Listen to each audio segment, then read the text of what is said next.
Non, on repoussait, je ne sais pas pourquoi, hein, parce que comme on travaillait toujours sur plusieurs émissions en même temps, voilà, on a reculé.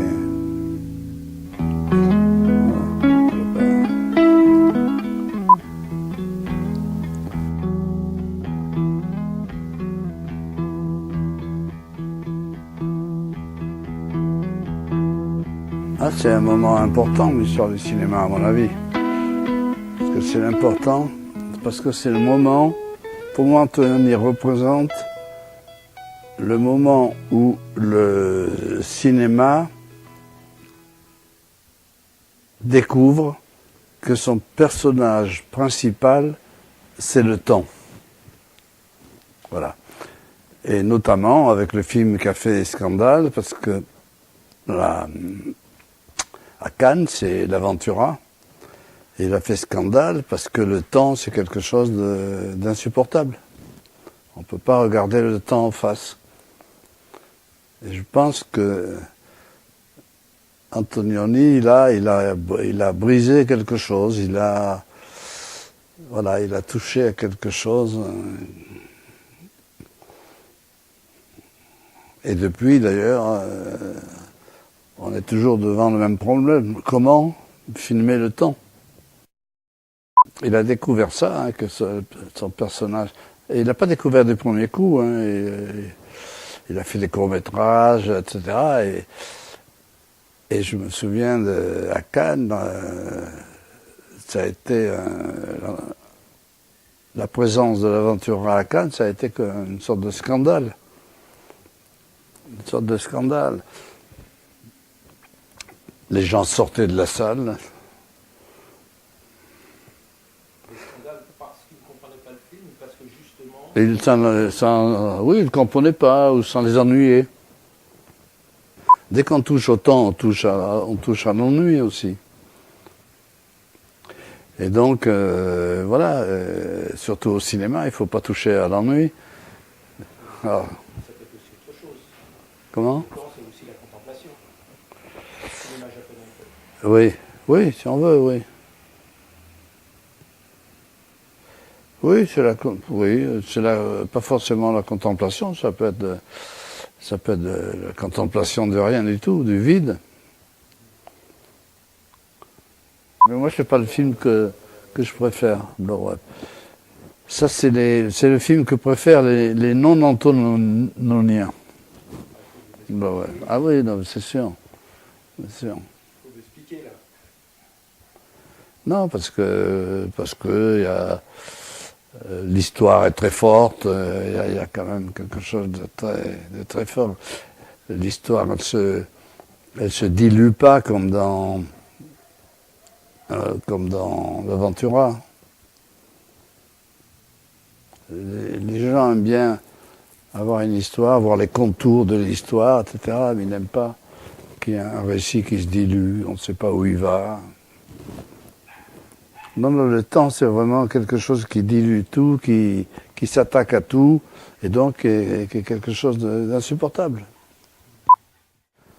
Voilà, j'ai fait un petit film là, avec lui sur la dernière séquence où il analyse, à la table de montage, il analyse cette dernière séquence et comment,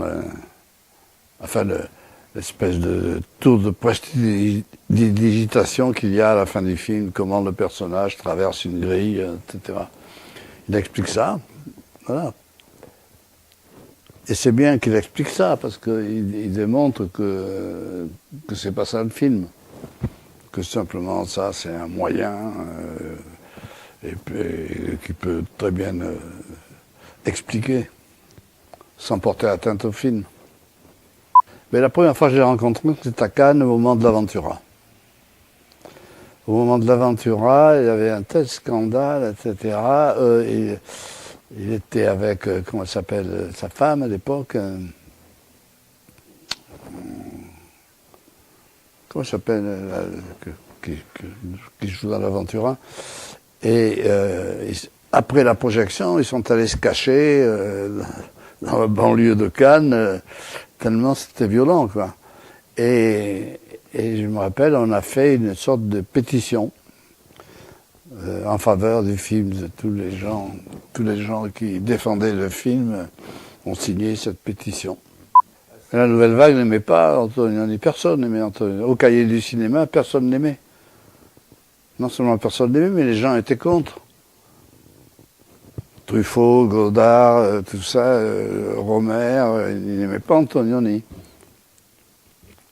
Parce que c'était un cinéma anti-cinéma américain d'une certaine façon. Or, au Cahier du cinéma, à cette époque-là, on défendait d'abord le cinéma américain. Mais Antonioni, c'était quelque chose tout à fait singulier. Et voilà. Il y a beaucoup d'imitateurs d'Antonioni, mais ils n'imitent pas enfin, ils imitent de l'extérieur, ils n'imitent pas en profondeur ce que représente le cinéma d'Antonioni. C'est-à-dire une réflexion sur le temps, sur l'absence, sur le silence, sur toutes ces valeurs réputées négatives par rapport aux valeurs du cinéma américain. C'est le bruit, la fureur, le contraire. Vous avez parlé de l'éclipse et du crime. Ah mais non, mais si on demande aux gens les films qu'ils préfèrent, ils disent pas l'Aventura, ils disent, comme Godard, il va dire Le Désert Rouge. Moi je trouve que c'est un des moins intéressants d'Antonioni, Le Désert Rouge. Où les plans s'annoncent eux-mêmes, on sait. Enfin, moi, spectateur, je marche au-devant du film, dans Le Désert Rouge. J'ai pas de surprise. Alors, pour Antonioni, c'est peut-être le comble d'avoir fait un film prévisible, justement. Oui, c'est ça. Il y avait un côté d'aller vers des extrêmes. Et des extrêmes qui sont pas les extrêmes que recherche le cinéma classique, quoi, que le cinéma américain, par exemple. Toujours plus rapide, toujours plus ceci, cela, etc. Non, lui, les moyens qu'il utilise sont très simples. Même s'il y a des trucs compliqués comme dans Profession Reporter, justement. Mais son cinéma est très simple. C'est un cinéma qui joue beaucoup sur l'intuition, la sensibilité, la durée des plans, des choses comme ça qui sont... Donc c'est difficile de parler en termes techniques parce qu'il n'y a rien. Oui. Oui, il fait faire une expérience au spectateur au-delà du film lui-même.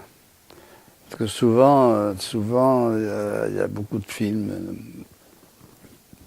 de grands films, qui font faire au spectateur l'expérience du cinéma. Mais lui, c'est pas l'expérience du cinéma. C'est l'expérience existentielle et qui se sert du cinéma. Mais si le cinéma n'avait pas existé, il aurait fait de la peinture.